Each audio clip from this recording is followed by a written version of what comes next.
말씀 제목은 모든 고난을 초월하는 언약입니다.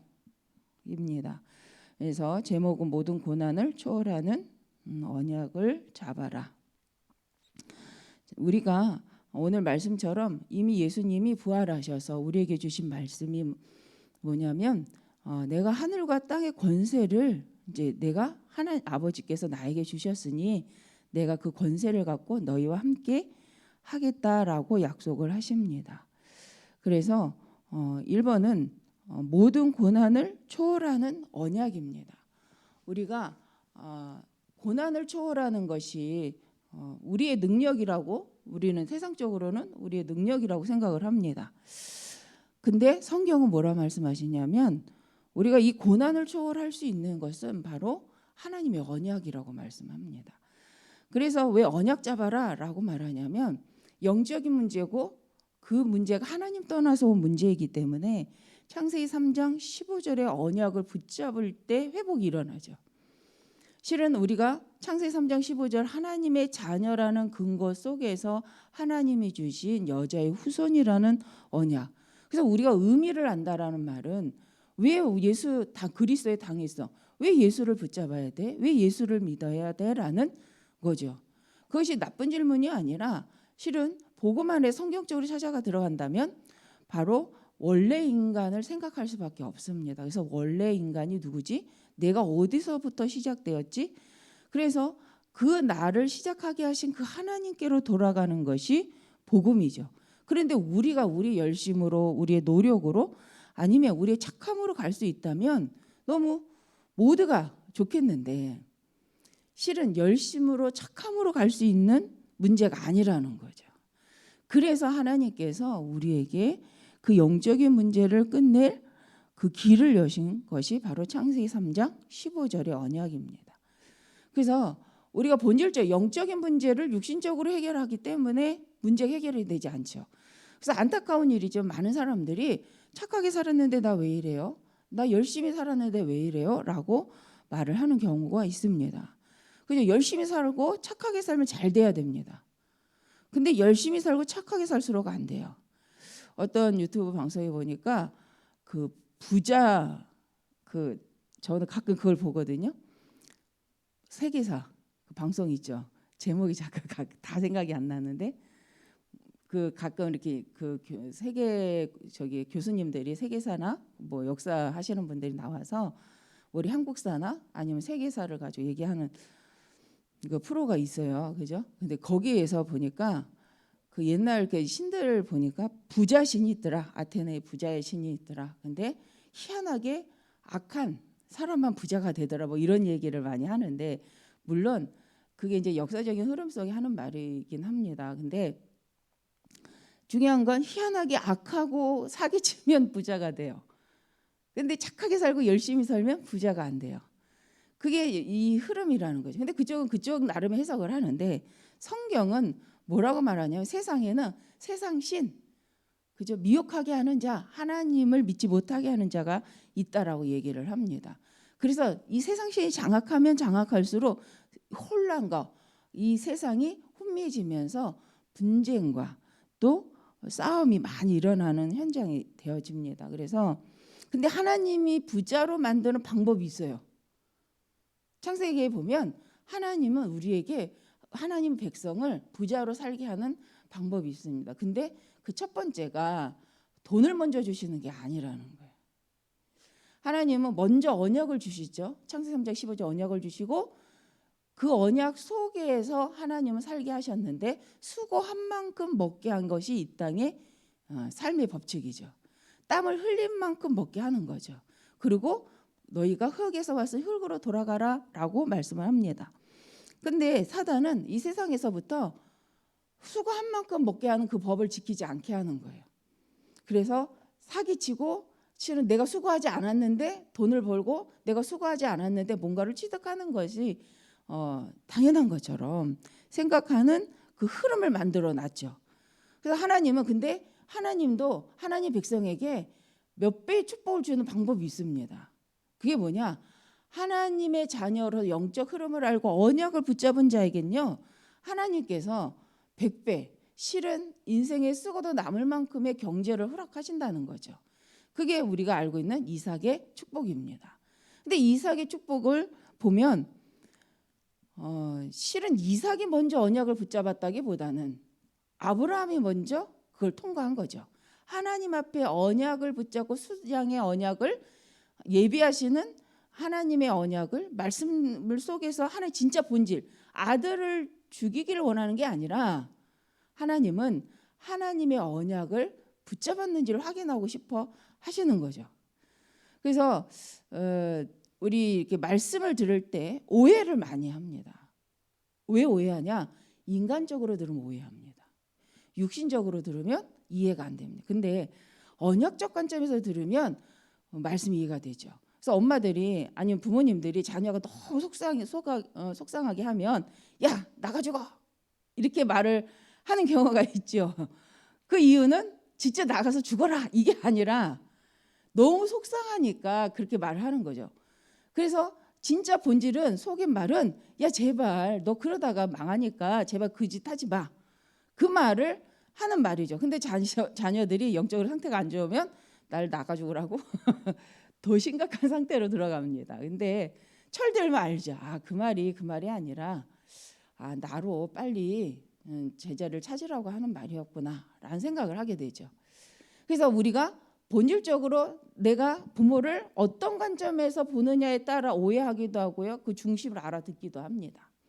말씀을 어떤 관점으로 듣느냐에 따라서 이게 달라져요. 하나님은 사랑이시고 하나님 우리를 축복하기를 원하시고 하나님 우리를 통해 하나님의 나라를 이뤄가기를 원하신다라는 전제 속의 말씀을 들으면 그 말씀이 계속 이해가 되죠.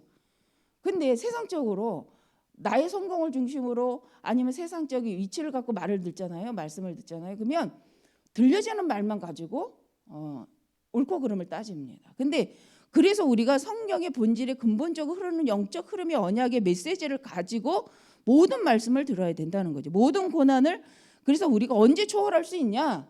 세상 기준에서 초월하는 방법이 아니라는 거예요.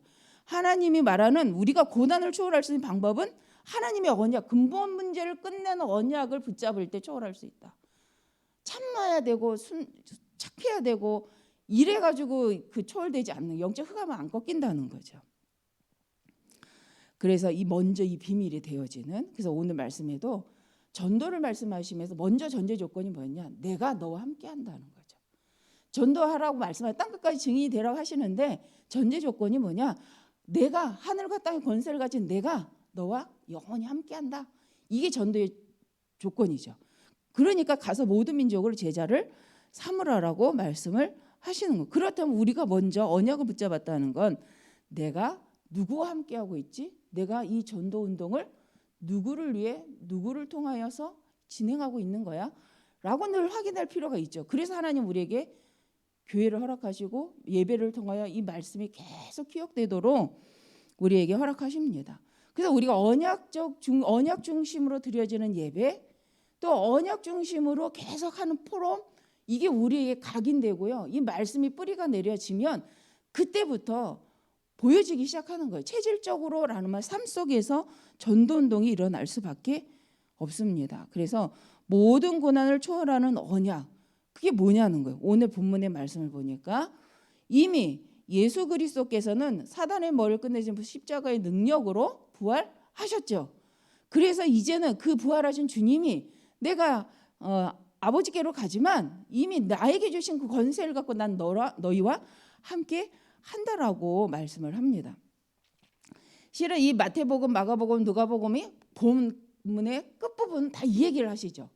내가 권능을 갖고 너희와 함께 하니까 걱정하지 말라는 거예요. 그러니까 이제부터 시작할 것은 너희가 내가 지시한 곳에 가서 기도하라는 거예요. 그게 마가 다락방이죠. 가서 내가 보낼 성령이 올 때까지 약속한 성령이 오실 때까지 기다려라 라고 말씀을 합니다. 그래서 이 성경의 사복음서의 그 다음 복음서가 그죠? 사도행전의 말씀 속에 그 말씀을 하고 계시죠. 오직 성령이 너희에게 임하시면 우리가 그래서 이 말씀을 갖고 보니까 하나님께서 예수님을 통하여서 우리에게 분명히 약속하셨구나라고 이제 그 약속이 각인된 상태에서 보는 이게 너무 중요하다는 거죠. 이게 안 되면 각자 해석을 합니다. 그래서 우리가 어떠한 모든 고난을 아니 시대적인 문제를 내 인생의 여정을 정말 복음의 언약 속에서 자꾸 보려고 하는 상태. 그래서 이게 안 되니까 우리 영적 싸움 하는 거죠. 사단은 말씀을 갖고 나를 못 보게 하고 나는 하나님의 언약을 갖고 말씀을 봐야 하고 근데 이게 안 되니까 이 부분에 영적 싸움을 하는 거죠. 우리가 쉽게 되는 단계까지 들어갔다면요 괜찮아요. 근데도 사단은 존재하고 있어서 말씀이 완전히 내게 붙잡아졌다라고 하는 어느 날 문제가 와요. 그게 다윗이잖아요. 이제 하나님의 언약을 붙잡고 이제 성전을 건축하고 기쁨이 충만해진 그 흐름 속에 이제 그죠 여인을 통하여서 그 마음에 문제가 들어오기 시작합니다. 근데 그때에도 다윗은요 다시 자기의 상태를 바꿔서 하나님 앞에 회개를 하죠. 왕권이라는 절대 조건, 자기의 권력을 가지고 자기를 합리화한 것이 아니라 하나님 앞에 다시 언약으로 돌아가고 다시 하나님 앞에 서는 그 영적. 그래서 하나님 보시기에 다윗은 실수가 없는 자가 아니라 늘 하나님 앞에 나를 발견하고 하나님 말씀으로 돌이킬 수 있는 회개할 수 있는 상태였기 때문에 하나님께서는 늘 다윗을 앞세우는 모습을 우리는 성경을 통해 볼 수 있습니다. 그래서 모든 고난을 초월하는 비밀은 언약을 붙잡는 것이다. 그러면 나는 어떤 언약을 붙잡고 있는가? 정말 그리스도의 당위성, 절대성을 가지고 나는 있는가? 그 언약을 가지고 살아가는 순례자의 길을 가고 있는가? 2번입니다. 그래서 우리가 순례자의 길이라는 것은 하나님이 주신 그 언약을 갖고 내가 지금 그 여정을 가고 있냐라는 거죠. 내 인생이 무엇을 향한 언약의 여정이냐? 아니 이것을 보는 것이 바로 순례자의 길입니다. 그러면 세 번째 정복자라는 말이 뭡니까? 바로 복음을 갖고 하나님 주신 언약을 가지고 늘 초월할 수 있는 영적 싸움을 싸울 수 있는 사람. 그래서 실은 살리는 자로서 하나님 주신 더 좋은 것을 볼 수 있는 상태 정복자. 그러려니까 우리에겐 늘 뭐가 필요하냐? 하나님의 능력이 필요합니다. 하나님의 힘이 필요합니다. 그래서 실은 예배는 뭐냐? 계속하여서 그 영적 흐름을 갖고 하나님 주신 힘을 말씀을 통하여서 계속 얻는 거죠. 그러니까 우리가 예배를 드린다는 것은 형식적 예배를 드리지 말라고 하는 말은 바로 그 부분입니다. 형식적 예배를 드리는 것으로는 사단이 실은 일차적 나에게 각인된 불신앙이 꺾이지 않기 때문이죠. 언약 속에 자꾸 들어가고 말씀을 각인하고 말씀에 집중하려고 하는 예배를 통하여서만 예배 언약을 확인하고 언약을 드러내고 하나님의 살리려고 하는 말씀을 자꾸 드러내는 그 예배를 통해서 뭐가 일어나냐? 먼저 1차적으로 내가 바뀌잖아요. 그 말씀이 나에게 각인돼서 그 말씀이 나에게 부닥쳐와서 나를 깨우잖아요. 나에게 힘을 주잖아요. 그 상태를 계속 누리라는 거죠. 언제까지? 천국 가는 날까지. 왜?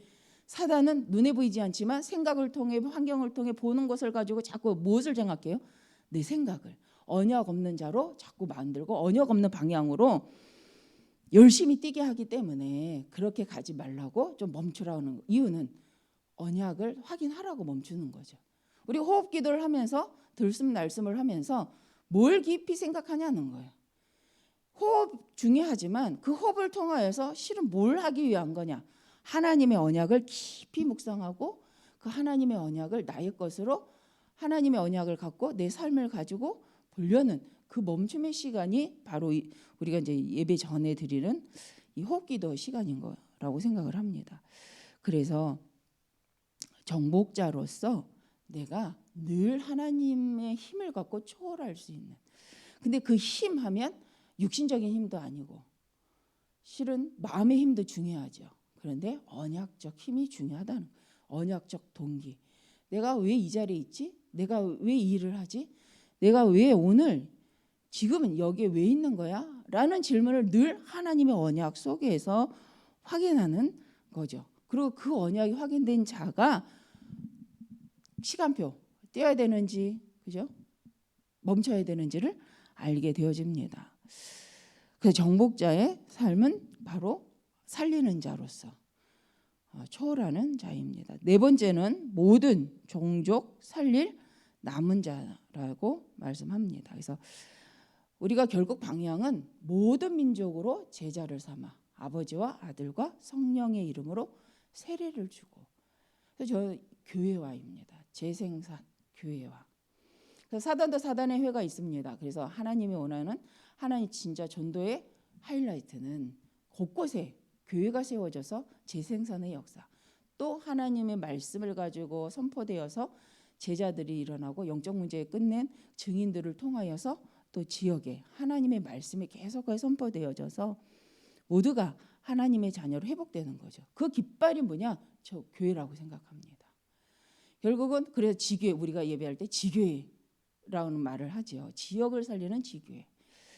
곳곳에 가는 곳마다 예배할 수 있는, 하나님을 기억하고 하나님의 말씀을 선포하고 하나님의 말씀을 갖고 모일 수 있는 장, 그게 교회라고 생각합니다. 그래서 건물도 교회지만 이 의미를 알고 이 축복을 누리는 성도가 모이는 곳이 초가집이어도 교회라는 거죠. 동굴이어도 그건 교회라는 거죠. 그래서 우리가 오늘 말씀처럼 우리가 다가오는 인생의 모든 고난을, 문제를 어떤 시점에서 보고 어떻게 초월할 것이냐, 그게 성경에 나와 있다는 거죠. 우리가 이런 체질만 된다면 우리는 나를 살리고 후대를 살리는 남을 자로서 늘 승리할 수 있다라고 말씀합니다. 그래서 237 후대 살릴 남길 자로 가는 우리 모든 성도님들의 발걸음이 되어지시길 바랍니다. 그래서 이번 주 주신 말씀처럼 하나님이 준비하신 70제자를 찾아서 나는 남은 자로서, 남는 자로서, 남을 자로서, 남길 자로서 저 어디까지 와 있는지 생각해 보시고, 또 나를 통해, 그죠? 우리를 통해서 70제자, 70인이 세워지고 70지역이 살아난다. 이거 꿈만, 기도만 해도 하나님은 기뻐하시고 흑암은 꺾인다고 말씀합니다. 그래서 우리가 이런 기쁨을 같이 소통하고 막 70군데 세웠다. 너무 좋죠. 근데 이 세우기 위하여서 함께 현장을 바라보고 기도하는 이런 우리 구역, 또 우리 기관, 또 우리 이런 청년들, 렘넌트들 되었으면 좋겠습니다. 그래서 일부 말씀처럼 한 지역에 데살로니가 야손처럼 그 지역의 그 제자란 말은 그 지역에서 그리스도의 당위성을, 그리스도의 중요성을, 오직 그리스도가 아니면 안 되는 절대성을 알고 누리고 전하는, 그것 때문에 함께 할 수 있는, 우리가 할 수 있는, 또 필요할 땐 저희가도 할 수 있는 그런 제자, 그런 제자가 또 우리가 되고 또 우리 후대들이 되어지기를 바랍니다. 그래서 이번 주 강단 말씀을 가지고 오늘 하루도 70제자라는 하나님이 준비하신 70인 제자로서 또 나를 통해 70인 제자가 세워지게 하여 주옵소서 기도하는 또 오늘 하루가 되었으면 좋겠습니다. 기도하겠습니다. 감사합니다. 하나님, 모든 고난을 초월하는 언약을 붙잡는 모든 성도님들 되게 하여 주옵소서. 우리의 능으로 힘으로 되지 않기에 하나님의 성령으로, 하나님의 능력으로 함께 하시겠다고 약속하신 것을 감사드립니다. 오늘도 모든 것 가운데에서 먼저 하나님의 언약을 기억함으로 먼저 정복하는, 먼저 승리하는, 미리 정복하고 미리 승리하는 이 축복을 모든 성도님들이 맛보게 하여 주시옵소서. 이것을 방해하는 모든 흑암의 세력이 지금 이 시간 주 예수 그리스도의 이름 무너지게 하시고, 모든 성도를 통하여, 렘넌트를 통하여 하나님 원하시는 알리티시 운동, 시대시대에 하나님이 이 복음 운동할 교회들이 세워지게 하여 주옵소서. 주 예수님의 이름으로 기도합니다. 아멘. 주기도문으로